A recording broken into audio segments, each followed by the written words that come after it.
RBI is the sponsor connects the SPO digital marketing.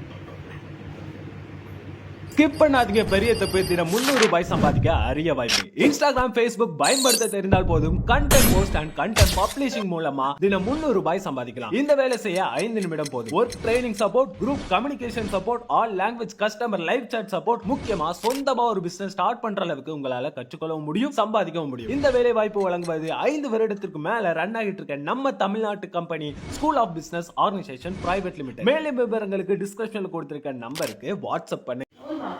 பாருங்க, இந்த நார்த்தங்காயின்னு சொல்ல போகிறோம் இல்லையா, அதை வச்சு எப்படி ஊறுகாய் போகிறதுன்னு பாருங்கள். இப்போ பாருங்கள், நம்ம பாருங்கள் பீஸ் பீஸாக நறுக்கி வச்சுருக்கோம். பார்த்துக்கிட்டிங்களா? ஒரு சின்ன சின்னதாக பீஸாக இங்கே பாருங்கள், பீஸாக சின்ன சின்னதாக நறுக்கி வச்சுருக்கோம். இந்த மாதிரி இதில் நிறைய நறுக்கி வச்சுருக்குமா. இதில் என்ன பண்ணுன்னா கொஞ்சம் உப்பு போட்டுக்கணும். இந்த மாதிரி சின்ன சின்னதாக இந்த விதையெல்லாம் எடுத்துடணும். பாருங்கள், விதையெல்லாம் எடுத்துட்டும் பாருங்கள், விதையெல்லாம் ஒன்று கூட இருக்காது. இதில் நல்லா விதையெல்லாம் எடுத்துடணும். எடுத்து முடிச்சுட்டு என்னன்னா நல்லா உப்பை போட்டு ஊற வைக்கணும். உப்பை போட்டு ஊற வச்சா மட்டும்தான் அது கொஞ்சம் நல்லாயிருக்குன்னு வச்சுக்கோங்களேன். என்ன, உப்பை போட்டு நல்லா ஊற வச்சு நல்லா உப்புலேயே போட்டு ஊற வைக்கணும். சரிங்களா? அது கல் உப்பு போட்டால் நல்லாயிருக்கும். கல் உப்பு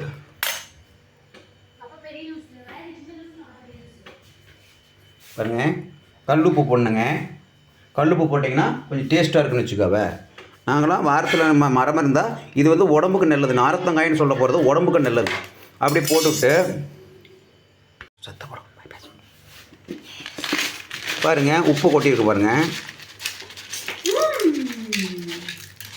இப்போ கொட்டிட்டுங்களா? இப்போ கொட்டிட்டு உப்பு கொட்டிட்டோம். இதை எப்படி கலக்கணும், எப்படி கலக்கணும்.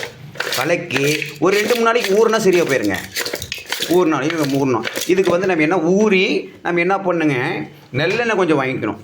வடை சைட்டில் ஊற்றி எல்லாம் கடுகு கறிப்பில் மாதிரி போடுற மாதிரி போட்டு நல்லா கொதிக்க வச்சு வேகணும். ஊறினா தானே நல்லா வேகும். ஆமாம், பாருங்கள், நல்லா வெங்காயம் உப்பை போட்டு நல்லா கலக்கிருக்கும். நல்லா ஊறட்டுங்க. பாருங்கள், இந்த நார்த்தங்காயின்னு சொல்ல போகிறோம் இல்லையா, அதை வச்சு எப்படி ஊறுகாய் போகிறதுன்னு பாருங்கள். இப்போ பாருங்கள், நம்ம பாருங்கள் பீஸாக நறுக்கி வச்சுருக்கோம். பார்த்துக்கிட்டிங்களா? ஒரு சின்ன சின்னதாக பீஸாக இங்கே பாருங்கள், பீஸாக சின்ன சின்னதாக நறுக்கி வச்சுருக்கோம். இந்த மாதிரி இதில் நிறைய நறுக்கி வச்சுருக்குமா. இதில் என்ன பண்ணுன்னா கொஞ்சம் உப்பு போட்டுக்கணும். இந்த மாதிரி சின்ன சின்னதாக இந்த விதையெல்லாம் எடுத்துடணும். பாருங்கள், விதையெல்லாம் எடுத்துட்டும் பாருங்கள், விதையெல்லாம் ஒன்று கூட இருக்காது. இதில் நல்லா விதையெல்லாம் எடுத்துடணும். எடுத்து முடிச்சுட்டு என்னன்னா நல்லா உப்பை போட்டு ஊற வைக்கணும். உப்பை போட்டு ஊற வச்சா மட்டும்தான் அது கொஞ்சம் நல்லாயிருக்குன்னு வச்சுக்கோங்களேன். என்ன, உப்பை போட்டு நல்லா ஊற வச்சு நல்லா உப்புலேயே போட்டு ஊற வைக்கணும்.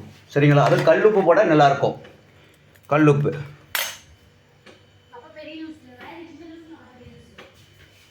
பாருங்க, கல் உப்பு போடணுங்க. கல் உப்பு போட்டிங்கன்னா கொஞ்சம் டேஸ்ட்டாக இருக்குன்னு வச்சுக்கோவே. நாங்களாம் வாரத்தில் நம்ம மரம் இருந்தால் இது வந்து உடம்புக்கு நல்லது. நார்த்தங்காயின்னு சொல்ல போகிறது உடம்புக்கு நல்லது. அப்படி போட்டுவிட்டு